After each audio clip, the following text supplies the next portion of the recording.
Hello student, आज हम लोग शुरू करेंगे क्लास 11 का फिजिक्स। तो टॉपिक शुरू करने के पहले कुछ बात ध्यान दीजिएगा। जब भी लेक्चर को देखने बैठे तो नोटबुक और पेन लेकर के बैठे, ताकि जो भी चले ना, एक जैसे जैसे वीडियो आप देखें साथ में एक प्रॉपर नोट्स बनाते चले। उसके बाद सेकेंड इंपॉर्टेंट चीज़ कि आप दो नोटबुक बनाएं, एक जिसमें जो भी लेक्चर में मैं पढ़ाऊंगा वो नोट करें और दूसरे में क्वेश्चंस सॉल्व करें, न्यूमेरिकल सॉल्व करें। क्वेश्चंस के लिए मैं पीडीएफ आगे के आने वाले लेक्चर्स के डिस्क्रिप्शन में दे दूंगा, तो वहां से आप डाउनलोड करके क्वेश्चंस को बनाएं, या आप किसी भी इंस्टीट्यूट का पैकेज बनाना चाहते हैं तो वो भी सॉल्व कर सकते हैं। वो बच्चे जो क्लास 11th के हैं या 12 के हैं या 12 पास है, नीट के लिए या जेईई मेन के लिए प्रिपरेशन कर रहे हैं एंड एडवांस के लिए, वो बच्चे इस लेक्चर्स को देख सकते हैं। तो इसमें सबसे पहले हम शुरू करेंगे यूनिट्स एंड डायमेंशंस। तो देखिए, यूनिट डायमेंशन में सबसे पहले देखते हैं कि फिजिकल क्वांटिटीज क्या होता है। फिजिकल क्वांटिटी तो वो क्वांटिटी जिसे हम किसी भी इंस्ट्रूमेंट के हेल्प से मेजर कर सकते हैं उसे बोलते हैं फिजिकल क्वांटिटी। क्या बताया? वो क्वांटिटी जिसे किसी भी इंस्ट्रूमेंट के हेल्प से मेजर कर सकते हैं उसे क्या बोलते हैं? Physical quantity. अब सुनना, अब कुछ बच्चों के दिमाग में आ रहा होगा ना कि सर हर एक क्वांटिटी को तो मेजर कर ही सकते हैं, बताओ क्या आप फीलिंग्स को मेजर कर सकते हो? नहीं ना। इमोशंस को मेजर कर सकते हैं क्या? नहीं, इमोशन भी मेजर नहीं कर सकते हैं। किसी से लव कर रहे हैं या किसी से दुश्मनी है, कितना प्यार कर रहे हैं, कितना दुश्मनी है, मेजर कर सकते हैं क्या? नहीं कर सकते हैं। तो ये सारे क्वांटिटीज फिजिकल क्वांटिटीज नहीं है। तो फिजिकल क्वांटिटीज सिर्फ उसे बोलते हैं जिसे हम मेजर कर सकते हैं, या जिसका यूज फिजिक्स का लॉ डिस्क्राइब करने में यूज करते हैं। जिसका यूज फिजिक्स के लॉ को डिस्क्राइब करने में होता है उसे हम बोलते हैं फिजिकल क्वांटिटीज। अब देखिएगा, फिजिकल क्वांटिटी दो टाइप के होते हैं। फिजिकल क्वांटिटीज दो टाइप के होते हैं। पहला फंडामेंटल फिजिकल क्वांटिटीज और दूसरा डिराइव्ड फिजिकल क्वांटिटीज। क्या बोले? फिजिकल क्वांटिटी दो टाइप के होते हैं, fundamental physical quantity and derived physical quantity. Fundamental physical quantity किसे बोलते हैं? नेक्स्ट हेडिंग डालेंगे, फंडामेंटल फिजिकल क्वांटिटीज। वो फिजिकल क्वांटिटीज जो किसी दूसरे फिजिकल क्वांटिटी पे डिपेंडेंट नहीं हो उसे बोलते हैं फंडामेंटल फिजिकल क्वांटिटी। जो किसी पे डिपेंड नहीं है, मतलब इंडिपेंडेंट हो, those physical quantity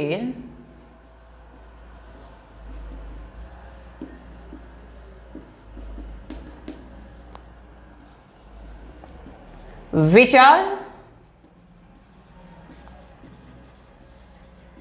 independent of, which are independent, जो क्या है? इंडिपेंडेंट हो। और अगर फंडामेंटल फिजिकल क्वांटिटी छोड़ दे तो क्या बचेगा? Derived physical quantity. Means derived ये वो फिजिकल क्वांटिटीज हैं जो किसी पे डिपेंडेंट नहीं है। मींस ये जो डिराइव्ड फिजिकल क्वांटिटी है ये किस पे डिपेंडेंट है? फंडामेंटल फिजिकल क्वांटिटीज से। Means other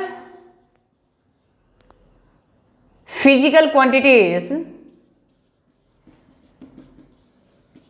are derived from by using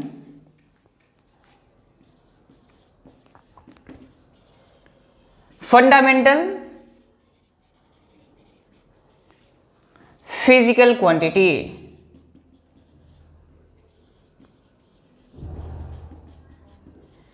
means जो भी डिराइव्ड क्वांटिटी है वो कैसे बनते हैं? फंडामेंटल फिजिकल क्वांटिटीज के हेल्प से बनते हैं। तो सबसे पहले मैं आपको इसमें बताया कि फिजिकल क्वांटिटी क्या है, तो वो क्वांटिटी जिसे हम मेजर कर सकते हैं उसे बोलते हैं फिजिकल क्वांटिटी। फिजिकल क्वांटिटी दो टाइप्स के होते हैं, fundamental physical quantity and derived physical quantity. Fundamental physical quantity उसे बोलते हैं जो किसी फिजिकल क्वांटिटी पे डिपेंडेंट नहीं होता है, और डिराइव्ड फिजिकल तो यही बोले। और जो भी रेस्ट फिजिकल क्वांटिटीज हैं फंडामेंटल को छोड़ करके, वो फंडामेंटल फिजिकल क्वांटिटीज के हेल्प से बनते हैं। ठीक है, चलिए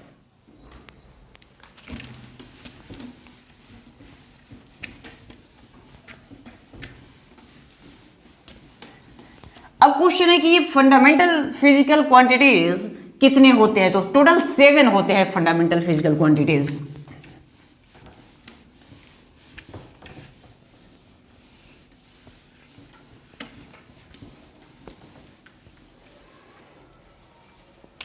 There are 7 fundamental physical quantities। कौन कौन से हैं 7 फंडामेंटल फिजिकल क्वांटिटीज? लेंथ, उसके बाद मास, उसके बाद time, electric current, temperature,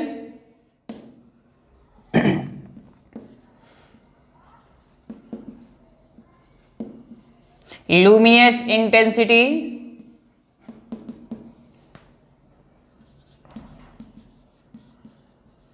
amount of substance। 1 2 3 4 5 6 7। हाँ, तो ये 7 फिजिकल क्वांटिटीज हैं। ठीक है, length, mass, time, electric current, temperature, luminous intensity and amount of substance. तो लेंथ का यूनिट क्या होता है? मीटर, इसको एम से डिनोट करते हैं। मास किलोग्राम, केजी से डिनोट करते हैं। टाइम सेकेंड,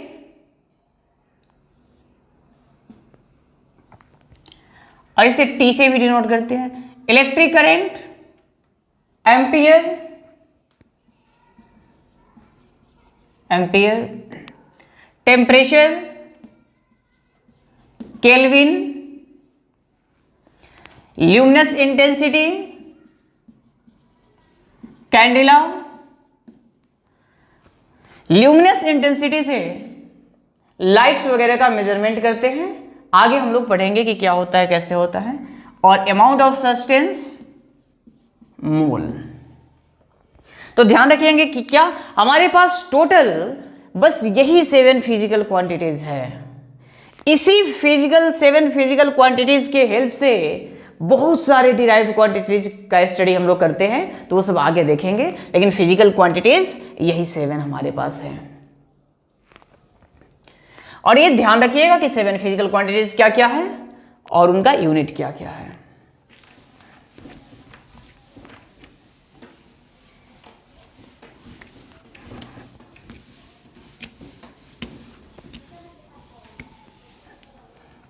अब अगर हम बात करें मेजरमेंट की,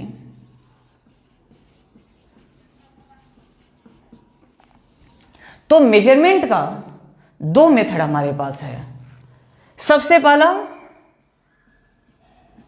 काउंटिंग। जैसे कि अगर आप पेन खरीदने जाते हैं तो ऐसा तो नहीं है कि आप बोलते हैं 2 मीटर दे दो, 4 मीटर दे दो। आप बोलते हैं ना 2 पेन दे दो, 1 पेन दो, 3 बुक्स दो, 5 बुक्स दो। मीन्स जिसे 1 करके काउंट करें, 1 2 3 4 5। तो कुछ ऑब्जेक्ट ऐसे हैं जिनका मेजरमेंट काउंटिंग से हो जाता है, लेकिन काउंटिंग से सबका मेजरमेंट नहीं हो सकता है। अगर आप शुगर खरीदने गए, चीनी खरीदने गए, तो क्या चीनी को काउंट करके खरीद सकते हो? क्या नहीं ना, इसे वेट करके खरीदते हैं। तो दूसरा तरीका होता है स्केल के हेल्प से। पहला तरीका है काउंटिंग से, तो कुछ ऑब्जेक्ट को काउंटिंग से खरीदते हैं, और कुछ ऑब्जेक्ट्स जो हैं उन्हें फिजिकल क्वांटिटी उन्हें स्केल के हेल्प से मेजर करते हैं। कैसे? तो मान लो कि अगर ये है, इसे मेजर करना है, तो हम 1 मीटर लिए, 1 मीटर का स्केल लिए और बोले चलो भाई 1 मीटर, फिर यहां से यहां रख करके 2 मीटर। तो हम क्या बोलेंगे? इसका लेंथ जो है मीटर से का 1 मीटर का स्केल लिए और पहले 1 मीटर मेजर किए, फिर यहां से अगला मेजर किए 2 मीटर, तो इसको हम क्या बोलेंगे? 2 मीटर। या कोई भी चीज है, 5 kg शुगर है हमारे पास, तो हम क्या करेंगे? 1 kg का वेट रखेंगे और एक एक केजी करके देखेंगे, अगर वो 5 बार आया मीन्स 5 kg है, या 5 kg का वेट रख दें और उससे कंपेयर कर लें। तो मीन्स स्केल से अगर कंपेयर कर ले, दूसरा तरीका होता है, पहला तरीका हुआ काउंट कर लेना, दूसरा कि स्केल के हेल्प से, यानी कि वेट के हेल्प से, या कोई लिक्विड है तो उसको किसी कंटेनर से, 1 लीटर का कंटेनर है तो उसके हेल्प से अगर मेजर कर ले कि जितना कंटेनर है कितना हुआ, या स्केल से अगर मेजर करने वाला है तो ऐसे मेजर कर ले। तो ये 2 मीटर, तो ये जो 2 है ये क्या है? न्यूमेरिकल वैल्यू है, न्यूमेरिकल वैल्यू। और ये मीटर क्या है? यूनिट। 2 न्यूमेरिकल वैल्यू और ये है यूनिट। तो अब देखिएगा, न्यूमेरिकल वैल्यू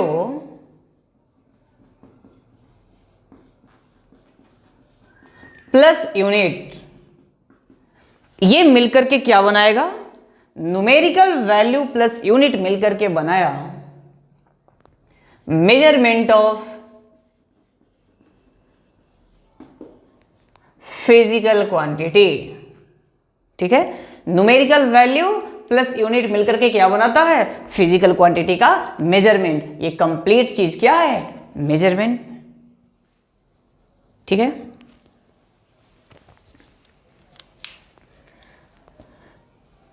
तो सब अब देखते हैं कि यूनिट क्या है। न्यूमेरिकल वैल्यू तो आप जानते हैं ना, जो भी नंबर्स हैं उन्हें न्यूमेरिकल वैल्यू बोलते हैं। और यूनिट के बारे में अब देखते हैं कि यूनिट क्या है। तो यूनिट क्या है? एक आर्बिट्रेरी चूजन क्वांटिटी है, स्टैंडर्ड है। तो नेक्स्ट हेडिंग डालेंगे unit. It is an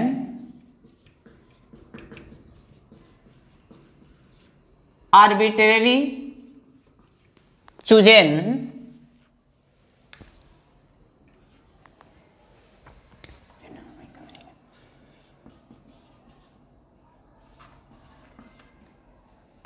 standard by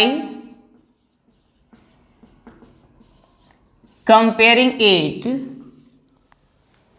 we can measure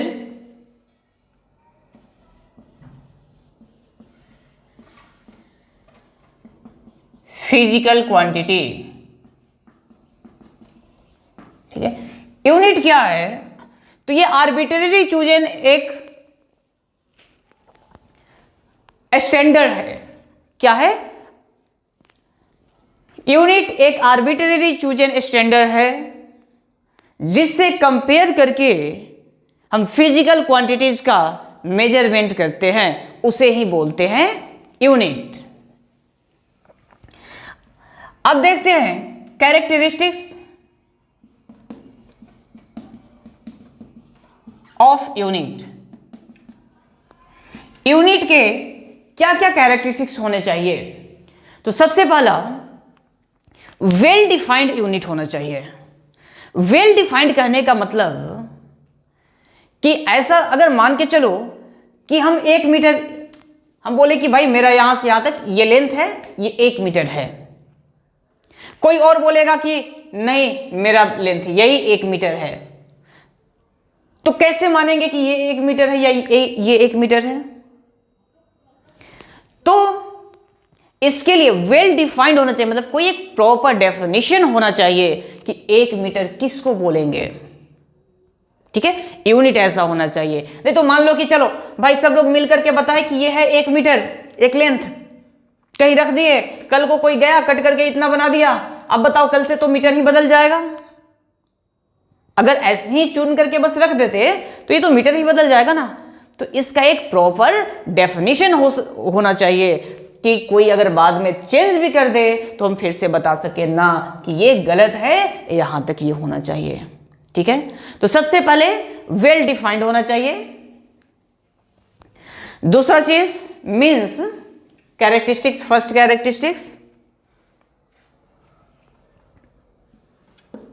it should be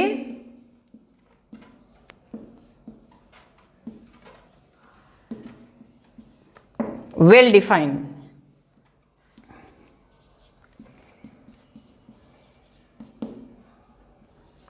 accessibility,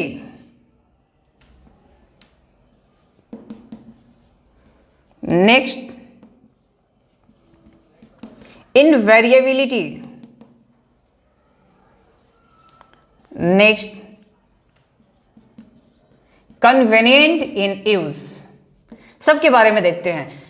तो यूनिट के ये सारे कैरेक्टरिस्टिक्स होते हैं, मतलब कि यूज करने में कन्वीनियंट होना चाहिए। अब खुद सोचो, अगर आपके पास, अगर आप गोल्ड परचेज करने जाते हैं तो वो बहुत कम मेजर करता है, उसका जो वेइंग मशीन होता है वो बहुत छोटे छोटे अमाउंट को मेजर करता है, बहुत छोटे छोटे क्वांटिटीज को।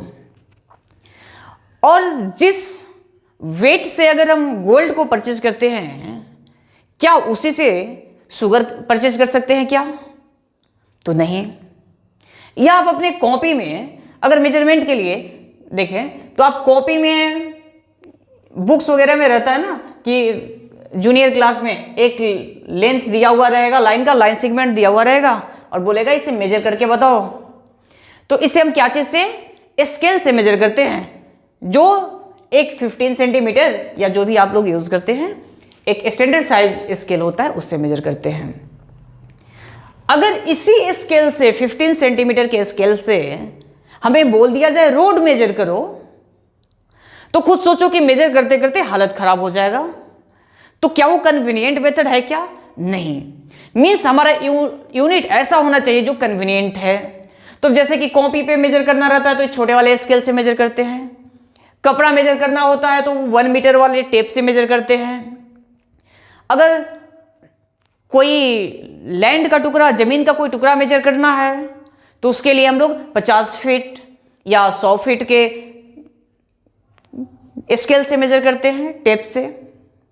रोड को मेजर करना होता है तो किलोमीटर्स वाले और बड़े बड़े स्केल से यूज करते हैं। अगर इसी छोटे स्केल से मेजर करें तो पॉसिबल नहीं है। मीन्स ये यूज करने में कन्वीनियंट होना चाहिए। अब खुद सोचो, जैसे कि चीनी का एक बोरी पूरा वेट करना है, अब आपके पास 50 ग्राम है का वेट है, तो 50-50 ग्राम सोचो करते करते कितना मुश्किल हो जाएगा वेट करना। तो हमारे पास 50 केजी का भी ऐसा यूनिट होना चाहिए कि 50 केजी एक साथ रखे और आ जाए, मतलब वो कन्वीनियंट होना चाहिए यूज करने में। एक्सेसिबिलिटी एंड इनवेरिएबिलिटी मीन्स एक जगह से दूसरे जगह इजिली एसेस कर सके, एक जगह से दूसरे जगह जा सके, हर एक जगह अवेलेबल होना चाहिए। अब ऐसा नहीं कि पूरे मार्केट में एक ही मीटर है, एक ही मीटर है तो भाई कैसे होगा, नहीं होगा ना। तो ऐसा यूनिट होना चाहिए कि हर एक जगह इजिली अवेलेबल हो, कि सबके पास अवेलेबल हो जाए, एक जगह से दूसरे जगह उसे लेकर के जा सके। उसके बाद वो चेंज नहीं हो। अब ऐसा नहीं कि उसका, जैसे कि कुछ मटेरियल्स होते हैं कि गर्मी के दिनों में उनमें एक्सपेंशन होता है तो लेंथ बढ़ जाता है। अब खुद सोचो कि अगर आपका स्केल इतना बड़ा है, गर्मी के दिनों में बढ़ गया, तो क्या ये सही मेजरमेंट देगा? नहीं, ऐसा नहीं देगा। तो ये ऐसा मटेरियल होना चाहिए जिसमें जो एक्सपेंशन हो वो मिनिमम हो, नेग्लिजिबल हो। ठीक है, चलिए, तो ये है कैरेक्टरिस्टिक्स ऑफ यूनिट। क्या क्या कैरेक्टरिस्टिक्स होना चाहिए? Well defined, accessibility, invariability and convenient in use.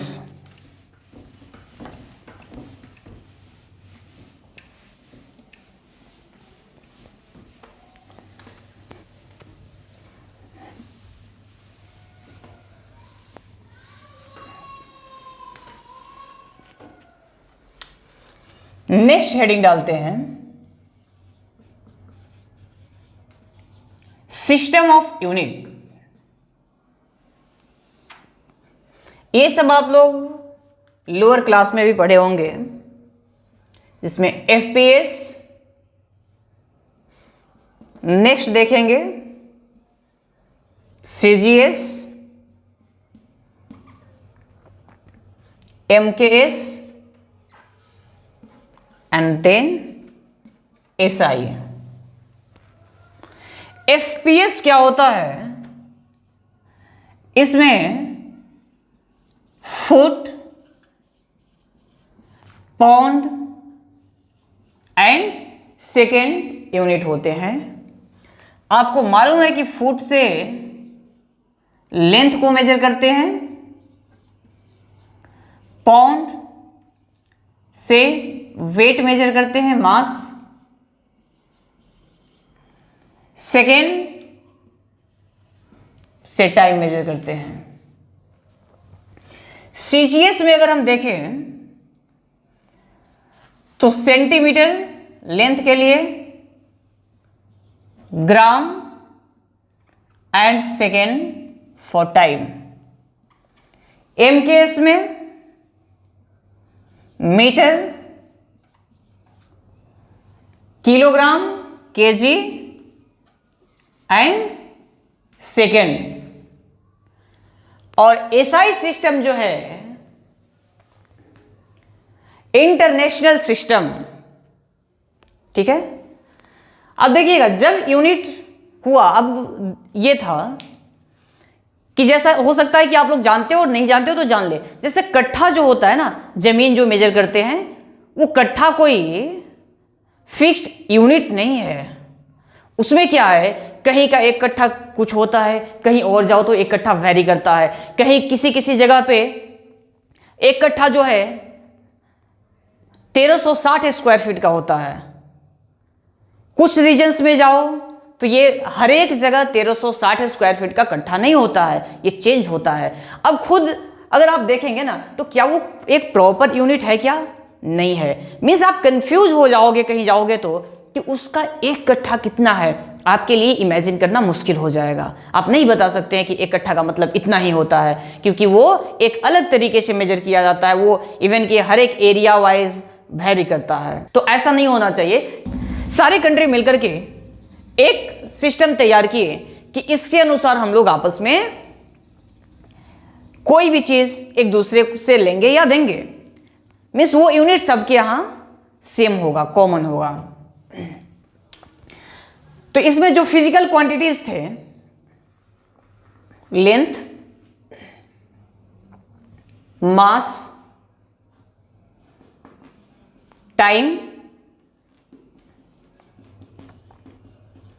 Electric current,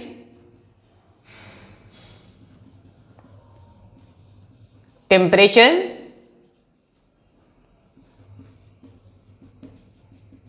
luminous intensity,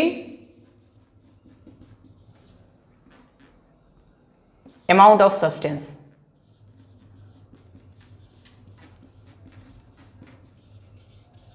ठीक है। इन सब के ये फिजिकल क्वांटिटी है, ये फिजिकल क्वांटिटीज हैं, और इनके एसआई यूनिट्स हैं।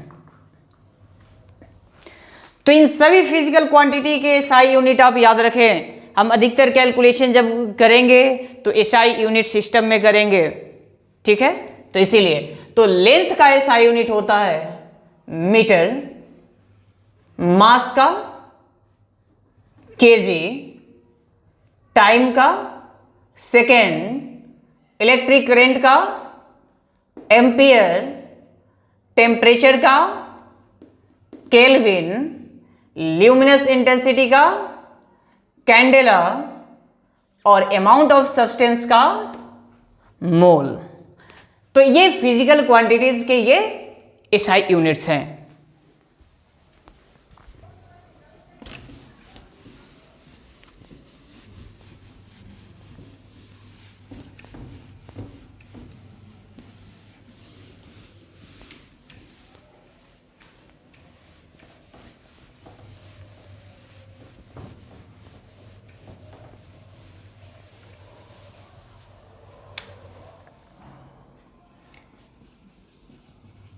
देयर आर टू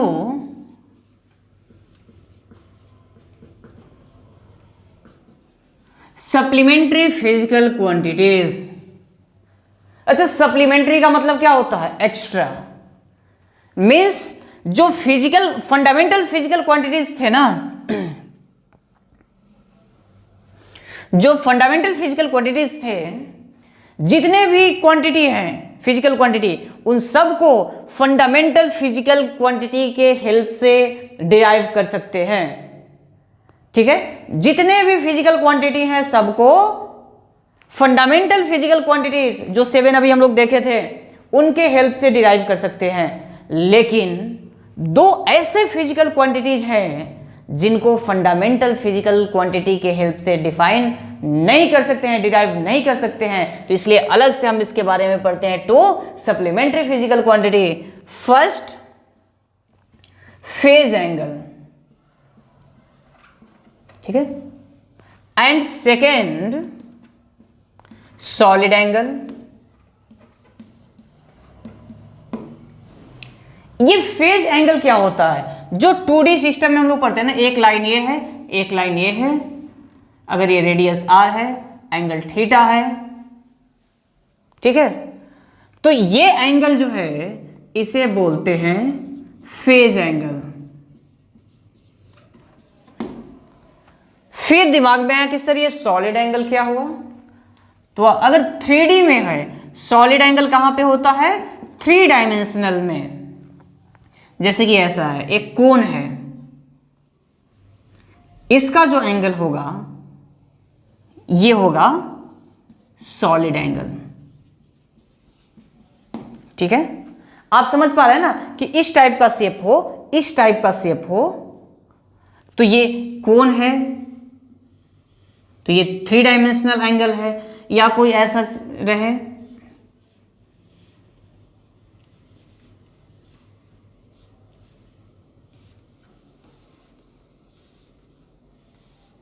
इसका एंगल अगर मेजर करना है तो ये सॉलिड एंगल हो गया। यानी कि आगे का कर्व शेप है और वहां से मिलाकर के एक एंगल, जैसे कि ये सोचो ना, ये इस टाइप से कोई एंगल निकला हुआ रहे, इस टाइप से एंगल निकला हुआ रहे, ठीक है, तो ये कैसा एंगल है? सॉलिड एंगल है। यहां पे थीटा इक्वल टू होता है, अगर आर्क लेंथ है L तो L equal to R into theta, तो थीटा क्या हो जाएगा? L upon R। देखो थीटा क्या हो जाएगा? L upon R। इसका यूनिट होता है रेडियन, इसका यूनिट होता है रेडियन, और ये सॉलिड एंगल का यूनिट क्या होता है? स्टेरेडियन। फेज एंगल रेडियन और सॉलिड एंगल स्टेरेडियन। ये सॉलिड एंगल समझ में आया ना? मतलब कोण आप सोचो ना कि अगर कागज को, एक मिनट देखो, अगर ऐसा एंगल बनाए, ऐसा एंगल बनाए, तो सोचो क्या ये एंगल बन रहा है कि नहीं? यहां पे एंगल बना ना, तो ये 3 डायमेंशनल एंगल है, और जो ये पेज पे जो आप लोग ऐसे एंगल बनाते हैं ये 2 डायमेंशनल एंगल है। तो इसका यूनिट होता है रेडियन और इसका यूनिट हो जाएगा steradian.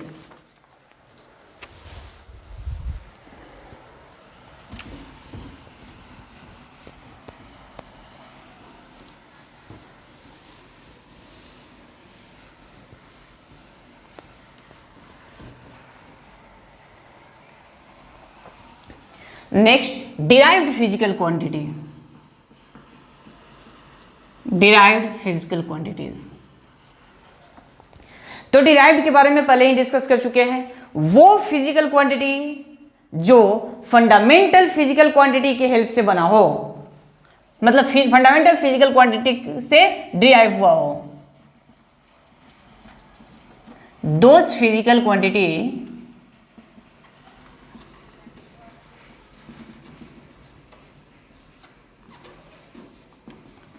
which are derived by using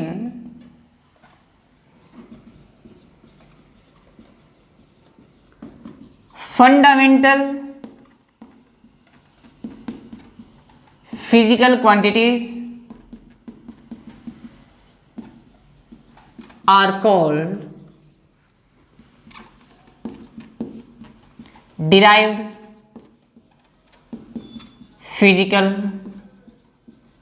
quantity। Example में देखिएगा, अगर हम बात करें स्पीड, स्पीड क्या होता है? Distance upon time. अभी हम लोग देखे थे कि लेंथ, डिस्टेंस मीन्स ये लेंथ है और टाइम तो टाइम है। लेंथ क्या है? फंडामेंटल फिजिकल क्वांटिटी, और टाइम क्या है? Fundamental physical quantity. तो दो फंडामेंटल फिजिकल क्वांटिटीज के मिलकर के स्पीड बना है, इसलिए स्पीड क्या होगा? Derived physical quantity. लेंथ का यूनिट मीटर और टाइम का यूनिट सेकेंड, इसीलिए स्पीड का यूनिट मीटर पर सेकेंड। और अगर सिर्फ मीटर देखे तो फंडामेंटल यूनिट था, फिर सिर्फ सेकेंड देखे तो फंडामेंटल यूनिट था, लेकिन दो फंडामेंटल यूनिट मिल गया तो ये यूनिट जो होगा वो क्या होगा? Derived unit. और भी एग्जांपल देख सकते हैं। वॉल्यूम, वॉल्यूम क्या होता है? Length into breadth into height. अगर क्यूबॉइड है तो ये metre into metre into metre, metre cube. कैसा क्वांटिटी है? Derived unit. और ये फिजिकल क्वांटिटी देखो, तीन लेंथ से मिलाकर के बना है, इसलिए ये क्या है? एक लेंथ सिर्फ रहता ना तब तो इसको बोलते हैं फंडामेंटल फिजिकल क्वांटिटी, लेकिन कितने लेंथ है इसमें? तीन लेंथ है, एक यहां पे और यहां पे। और भी आप देख सकते हैं डेंसिटी। अच्छा, ये डेंसिटी क्या होता है? Mass upon volume. एक मास है फिजिकल क्वांटिटी, और इसमें भी और length into length into length, तीन physical quantity, fundamental physical quantity. तो ओवरऑल ये क्या हो गया? Derived physical quantity, derived physical quantity. और मास का यूनिट केजी और वॉल्यूम का मीटर क्यूब, तो ये क्या हो जाएगा? Derived unit. ठीक है, तो आज के लेक्चर में हम यूनिट के बारे में देखें, अगले लेक्चर में डायमेंशन शुरू करेंगे। अगर आपको वीडियो अच्छा लगा तो लाइक करें, अपने दोस्तों के साथ शेयर करें, एंड चैनल पे नए हैं तो सब्सक्राइब करें। Thank you.